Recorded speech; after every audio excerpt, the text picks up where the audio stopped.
Hey everyone, my name is FlagonHG, and this is the video of my attempts to Nuzlocke Pokemon Emerald with only Grass-type Pokemon, using hard Nuzlocke rules. If you don't know what a Nuzlocke is, check out my first video where I break it down in detail. But in the interest of time, let's jump straight into the rules of this challenge. 1. If a Pokemon ever faints in battle, it is considered dead. I must immediately release it or permabox it for the rest of my playthrough. And 2, I can only catch Pokemon from each route of the game, and it must be the first Grass-type Pokemon that I find. The one exception to this will be Pokemon used exclusively for HMs. The next set of rules are considered hard Nuzlocke rules, to make the run more difficult. 3, items cannot be used in battle. No potions, no X items. Held items, however, are allowed. 4, I cannot level any of the Pokemon I use past the next gym leader's highest leveled Pokemon, until the start of that gym battle. If a Pokemon exceeds that level accidentally, it must be boxed until the next gym badge is obtained. And 3, battle mode must be on set for the whole run, meaning that I do not get free switches following the defeat of an enemy Pokemon. So, those are the rules of the challenge. Let's talk Grass types. Grass type Pokemon aren't the worst types of Pokemon, but they certainly aren't the best. Grass types generally provide great support with moves like Sleep Powder and Leech Seed, but when it comes to damaging moves, their move pools are usually pretty shallow. Game Freak did change this in later games with the introduction of moves like Seed Bomb and Wood Hammer, but in Generation 3, Grass types get a pretty raw deal. Look at Gloom's move pool, for example. Its highest damaging move until level 44 is Acid, a physical move with a base 40 power. A shallow move pool is going to be a pretty universal problem for every Grass type that I have access to. And on top of that, Grass types are weak to Fire, Flying, Poison, Ice, and Bug type attacks, 3 of which are the preferred typing of gym leaders or Elite Four members in Pokemon Emerald. So this should be fun. In the Hoenn National Dex, there are 10 fully evolved Grass types: Sceptile, Ludicolo, Shiftry, Breloom, Vileplume, Blossom, Roselia, Crawdadly, Cacturne, and Tropius. Unfortunately, Roselia is unavailable in Pokemon Emerald, and I can only get either Vileplume or Blossom due to something called the Species Clause. The Species Clause is a common Nuzlocke addendum that states that you cannot use more than one Pokemon in the same evolution line. So if I catch an Oddish on Route 110, I cannot catch another Oddish on Route 117, or even a Gloom on Route 121. So that leaves me with 8 possible encounters. If more than 2 Pokemon die, I'll be left with an incomplete team, which means that every battle counts. Let's see how it goes. Naturally, I start my journey by picking Treecko as my starter. Treecko is probably the worst of the 3 starters, but Sceptile is fast, he's relatively strong, and he does have niche access to Leaf Blade, which is the strongest Grass-type attack in the game that isn't Petal Dance or Solar Beam. I name him Geico. After beating my rival May and her Torchic, I get Pokeballs and access to my first 2 encounters. On Route 102, I catch a Lotad and name her Allstate. In Petalburg Woods, I get a Shroomish and I name him Farmers. After some training, where Allstate evolves into a Lombre, I take on the Rock-type gym leader Roxanne. Naturally, this is pretty easy. Her Geodudes go down to 1 Absorb apiece from Allstate. Her ugly little child does take a little bit more work. Absorb is a very weak 20 base power, but eventually she goes down and I get the first gym badge. From here, it's a pretty straight shot to the Fighting-type gym leader Brawly in Dewford Town. On the way, Geico evolves into Grovyle. After hitting the level cap, I decide to take on Brawly, and well, to put it simply, I grossly overestimate my damage output. Geico does basically nothing to Brawly's Machop as he starts setting up Bulk Up, and then he goes down soon after. Allstate comes in and manages to take out Machop, but then Meditite comes out, and because I'm an idiot, I let him hit a Focus Punch, which absolutely just destroys Allstate. Farmers comes out and takes out Meditite, but he's no match for Makuhita. Well, that's attempt 1. This was a good reality check. I needed to take things a bit more seriously. In attempt 2, I spent the first part of the run brainstorming how to beat Brawly. The answer comes when I remember that after delivering the letter to Steven, Mr. Briny will take you to Slateport City even before you've beaten Brawly, which means that I can get access to 1 more encounter, an Oddish on Route 110. I name her State Farm. While she's by no means a powerhouse, State Farm does learn Sleep Powder, and her poison typing means that she resists fighting type moves. With a new strategy in mind, I go and take on Brawly again. This time, I start with Allstate to take on the Machop. My plan is to use Flash to make his Pokemon miss over and over again. What I didn't factor in was that Flash has a 70% accuracy, meaning that I miss quite a bit. Machop manages to take out Allstate, but then Geico comes in and kills Machop. Meditite comes out, and as long as I just keep attacking, Meditite can't get any hits in with Focus Punch. Makuhita comes out, so I switch to Farmers to set up a Leech Seed, and then I switch to State Farm to start taking hits. I use Sleep Powder to put Makuhita to sleep, and then I just whittle him down, finally getting the second gym badge. Before I can get to the third gym, I have to complete the only difficult rival fight in this game. Here, May has a Wingull and a Combusken, both of which have super effective moves to everyone in my party. In preparation for this battle, State Farm evolves into Gloom, and Farmers evolves into Breloom. Breloom is an incredibly powerful fighting type with a very high attack stat. I can buff this attack stat even higher with Bulk Up. Additionally, Breloom learns Mach Punch, a priority move that allows me to knock out speedy Pokemon before they can even move. This is going to be an incredibly vital strategy going forward. Unfortunately, with Breloom's secondary fighting type also comes a ×4 weakness to flying type moves, making this a tough strategy against any moderately strong flying type. Fortunately for me, Wingull is not a moderately strong flying type. Farmers can take a wing attack as she uses Bulk Up. Headbutt kills Wingull, and then May sends out Combusken. Here I go for a Headbutt, which leaves Combusken with a Sliver as it counters with a Blaze boosted Ember, knocking out State Farm. That was really stupid. I take out the rest of May's team with Geico, but without Farmers, I really don't think that I can beat some of the harder battles in the rest of the run. So I reset and it's back to square one again. In attempt 3, I'm way too reckless and I accidentally run into an optional trainer battle who has a Nincada that kills Geico before the first gym. I decide to reset right there. And then in attempt 4, well, we don't really talk about attempt 4. That was the gas leak attempt. In attempt 5, I actually catch a Seedot on Route 102 instead of a Lotad. That's a 1% encounter rate, but I'm not really complaining. I name him Nationwide. I've refined my Brawly strategy so that I can easily handle him without losing anyone. Once I get back to May, I lead with State Farm, Sleep Powder the Wingull, and then switch into Farmers. I set up 2 Bulk Ups this time and proceed to headbutt through her entire team. Much better. The Electric-type gym leader Watson is up next, but he is not too tough. My plan is to Sleep Powder his first Pokemon with State Farm and then set up Bulk Ups with Farmers. He sends out Voltorb, so holy shit, he just used Self-Destruct. That was really scary. But the plan is unchanged. Sleep Powder with State Farm, a few Bulk Ups on Farmers, and that's all she wrote. Third gym badge is mine. After this, I get my 5th team member, a Lombre on Route 114. I of course name her Allstate. But now I face the part of the game that I was dreading from the moment that I came up with this challenge. The 4th gym is Flannery's Fire-type gym. And in Emerald, every single one of her Pokemon knows Overheat, a 150 base power fire move. This is really bad news for my grass types. Now you might be thinking, you just got a Lombre, he's part water type. Well yeah, but let's take a look at Lombre's moveset. 0 damaging water type moves until level 49. I spent hours brainstorming what to do here. I eventually landed on a revised Bulk Up strategy. The reason that a straight up Bulk Up strategy isn't great is because of Flannery's Torkoal. It's an absolute tank with an incredibly high defense stat, and it would easily knock out Farmers with a single Overheat. With some quick calculations, I found out that Farmers would need 5 Bulk Ups to one-shot Torkoal with Return, which is the strongest move it can learn at this point in the game. So somehow I need to Bulk Up 5 times before being taken out by an Overheat.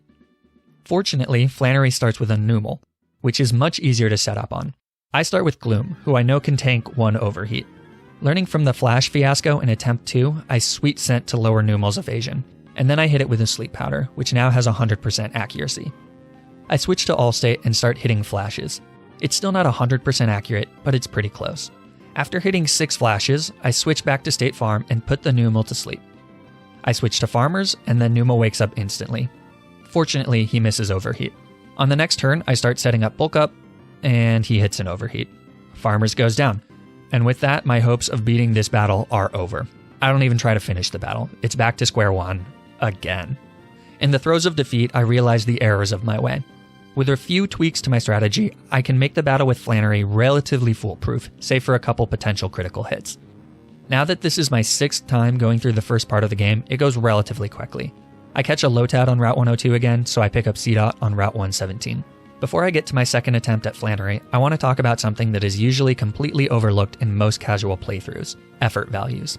If you've ever looked into competitive Pokemon, you'll probably know all about effort values, or EVs for short. Basically, EVs are points given to different stats when your Pokemon defeats other Pokemon. The more EVs you have in a particular stat, the higher that stat will be. In normal playthroughs, the game is so easy that you don't really need to take the time to consider which EVs your Pokemon are getting. But in harder playthroughs, it can make or break a game. For example, a Breloom with 0 attack EVs will almost never one-shot Flannery's Torkoal, with return at +5 bulk ups. However, by investing 252 attack EVs, which is the maximum number you can put into any one stat, this becomes a guaranteed one-shot. Natures and IVs complicate this calculation a little bit, but that's the general overview. I also get a slight boost in attack from having the Stone Badge, and another boost to my normal type moves by equipping farmers with a Silk Scarf. So 252 EVs is a bit of an overkill, but I'd rather have as much power as I can going forward. So in order to get these 252 attack EVs, I need to defeat Pokemon that give me attack EVs. Poochyena will give you 1 attack EV every time you knock it out. Using the held item Macho Brace, I can double that number to 2 attack EVs per Poochyena, but that's still 126 Poochyena. So I head to Route 101 and pound out Poochyenas while avoiding all other Pokemon that will give me different EVs. The footage you're seeing here is from Attempt 5. When I level up, you can really see the difference that the attack EVs make, raising my attack by 20 points in just one level. At one point during this grind, I actually find a shiny Wurmple. It's not a grass type though, so I kill it and move on.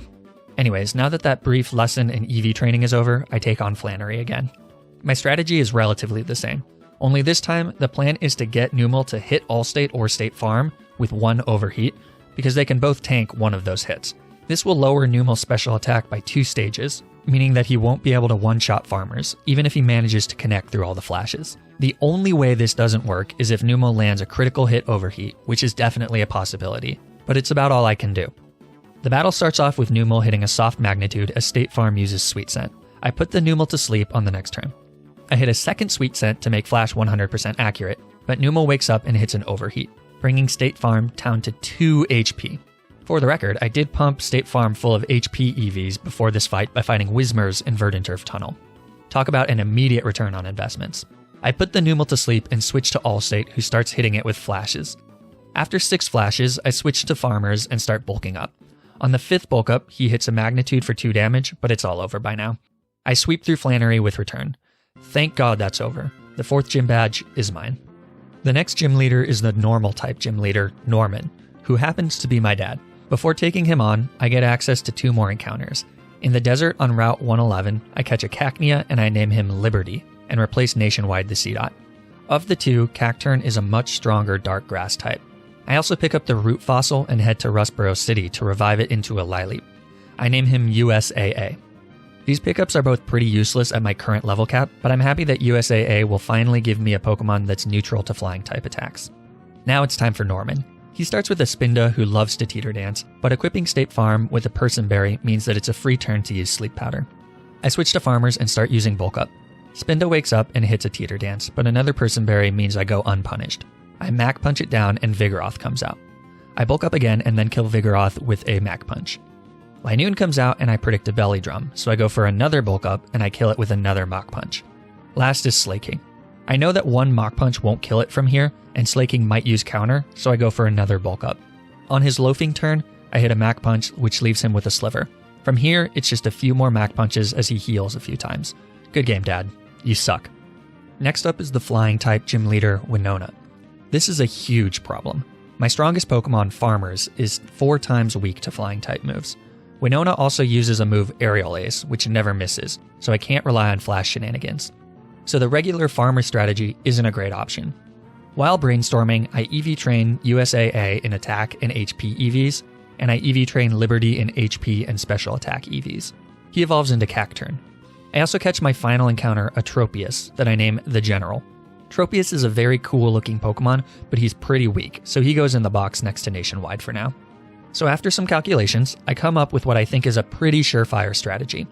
Liberty can learn Growth, and after a few growths, Feint Attack will be able to one-shot Winona's scariest Pokemon, her Dragon Dancing Altaria.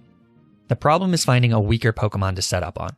Winona leads with a Swablu, but it knows Perish Song, which prevents setup. So the plan is to kill the Swablu with Allstate, growl the Pelipper that comes in afterwards, and then start using Growth with Liberty while Leech Seed keeps me healthy. From there, it's a sweep. So the battle starts off great. Nationwide fakes out the Swablu and hits it with Surf as it wastes a turn using Mirror Move. Winona heals the next turn and I get a critical hit, taking out Swablu. Pelipper comes out as expected, and I start growling. This takes forever because Pelipper uses Protect to stall, but after 6 growls, I switch to Liberty to put Pelipper to sleep. I miss Sleep Powder, but hit it on the next turn. I switch to Liberty so that I can set up a Leech Seed, but I miss. A second Leech Seed does hit, but now I want more sleep turns, so I switch back into State Farm as Pelipper wakes up. I miss another Sleep Powder. Then Pelipper hits me with a Supersonic, and I hit myself in confusion. Twice. 3 times. I snap out of confusion, and then I miss a Sleep Powder. I really should have used Sweet Scent on turn 1. Finally, a Sleep Powder hits and Pelipper goes into the red. I switch in Liberty, anticipating that Winona will use her second Hyper Potion, but for some reason, she doesn't. So Pelipper goes down and I'm not at all set up. This sucks. Tropius comes out, so I switch to Allstate, who gets hit by Aerial Ace. Citrus Berry activates, so a non-critical hit won't kill. I decide to growl once as Tropius prepares a Solar Beam. So I switch to State Farm to tank the hit and put it to sleep. I switch back to Allstate and start growling again. After a few growls, Tropius wakes up and sets up the sun. So I switch in State Farm to tank a potential 1-turn Solar Beam. Here I miss another Sleep Powder and finally get fed up and use Sweet Scent. Sleep Powder hits, and then I finally switch to Liberty, who starts setting up growths. After 5 growths, Tropius hits a critical hit, killing Liberty. This is absolutely devastating, and I immediately start to panic. Here I switch in USAA and hit a Sludge Bomb to at least knock out Tropius. But now Skarmory comes out, and I hit it with Confuse Ray. What happens next is basically a Hail Mary. I switch in Geico and pray to God that Skarmory is confused as I Rock Tomb to slower its speed. Somehow that does work. I switch in Allstate and hit a Fake Out. Then I switch to USAA and hit another Confuse Ray. Here I completely forget that Skarmory has Steel Wing and USAA almost goes down. Time for another Hail Mary. I need to set up a Leech Seed with Farmers. Skarmory does hit an Aerial Ace, but Farmers manages to tank it. Then I switch in USAA to tank an Aerial Ace. I switch to State Farm to tank a Steel Wing. And here I try a third Hail Mary and go for a Sleep Powder. This one doesn't work, and State Farm goes down. That's 2 deaths. I bring in USAA to regain some health and then switch to Geico as Winona uses a Hyper Potion. I use Screech, which of course misses, and Geico goes down to a critical hit Aerial Ace. This is a goddamn massacre. Allstate comes out and I regain health with Fake Out. I switch to USAA to tank an Aerial Ace and then back to Allstate for a Steel Wing. I growl so that I can have USAA in on the Altaria. A final switch to USAA takes out Skarmory. Last is Altaria, and she immediately starts Dragon Dancing as I hit a Toxic. A second Dragon Dance allows me to hit a Confuse Ray.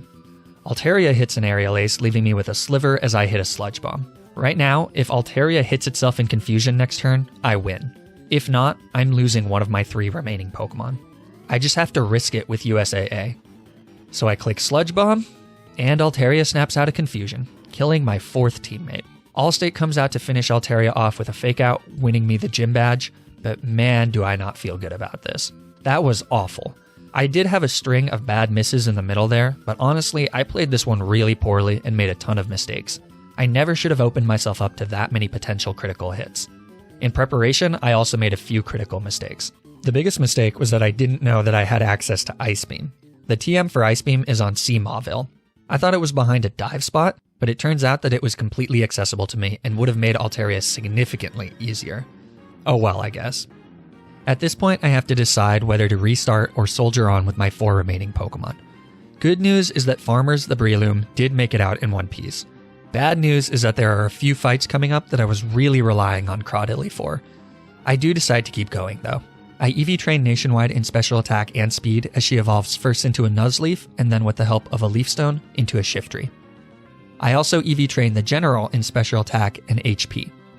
Before I take on the Psychic-type gym leaders, Tate and Liza, I have to do a bunch of Team Magma and Aqua stuff.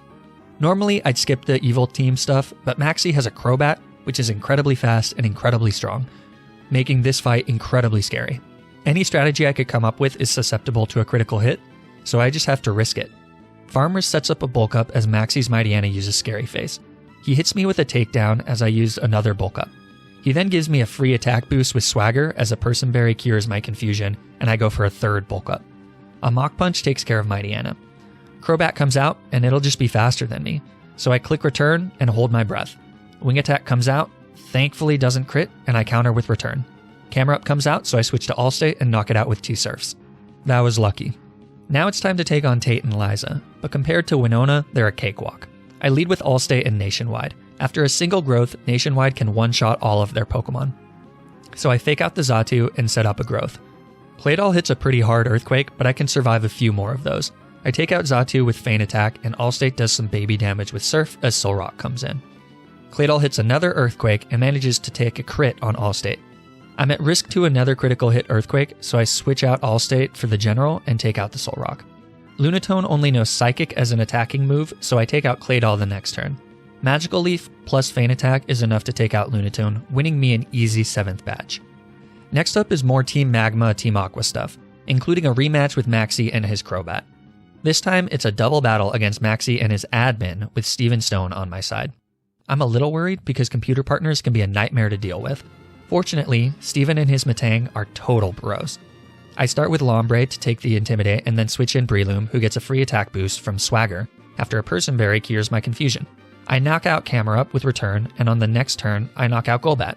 Now there's 2 Mightyanas. I knock out the weaker one so that Maxie's Pokemon are all alone. Maxie finally decides to go for another Swagger, so on the next turn, I switch to Allstate as Metang knocks out the Mightyana. Crobat is out, but a Psychic Ice Beam combo takes it out. Lastly, Camera Up falls to a Psychic Surf combo. Steven is just such a bro. He also gives me the HM for Dive, so I'm finally able to get a Water Stone and evolve Allstate into his final beautiful form.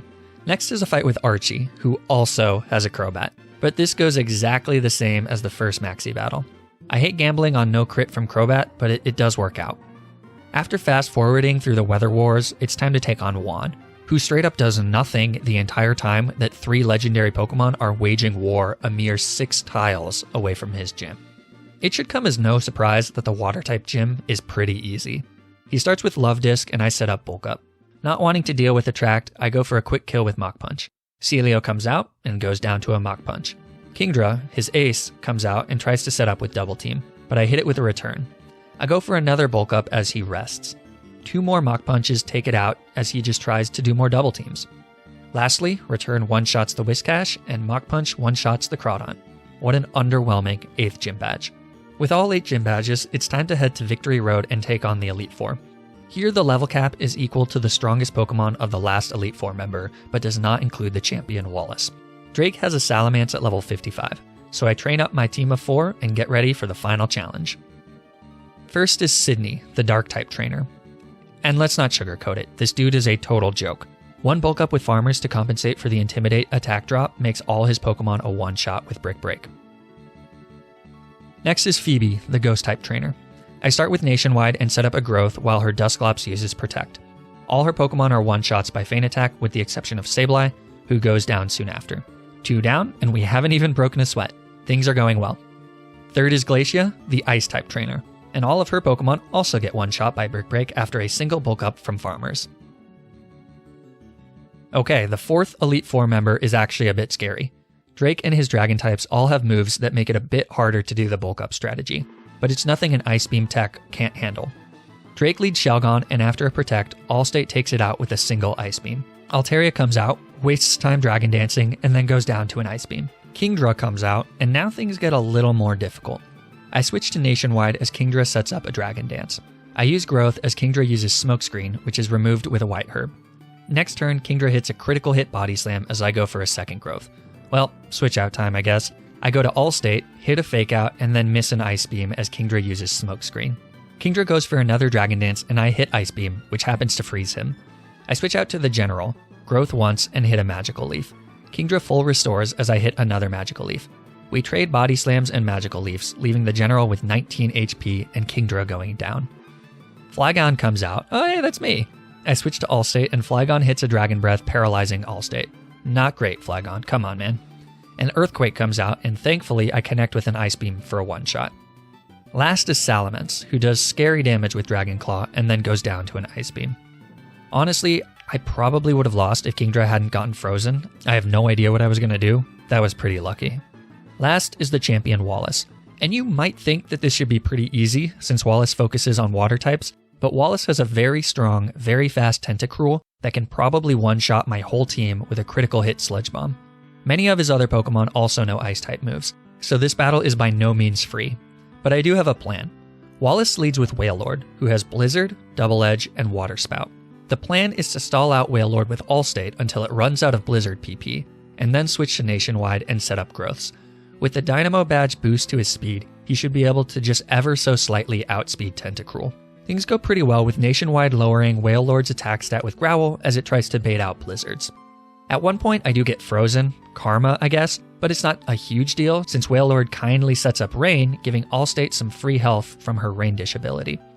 I also make sure to hit Wailord to about half health so that his Water Spouts are weaker. Once the Blizzards are gone, I eventually make my way to Nationwide and start setting up growths. I need a full 6 to one-shot Tentacruel, who is a special defensive tank. Wailord hits a few soft double edges, but on the third growth he gets a critical hit, which bypasses the drops from Growl and knocks out Shiftry. That's really unfortunate. I bring in Farmers and start setting up Bulk Up using Leech Seed to keep me healthy. Farmers will be slower than Tentacruel, so yet again, we have to avoid a critical hit. After I'm comfortably set up, Return knocks out Wailord and Milotic comes out. She actually outspeeds me here, which I wasn't really expecting, and hits me with a Toxic. Mach Punch probably would have taken it out, so I probably should have done that instead.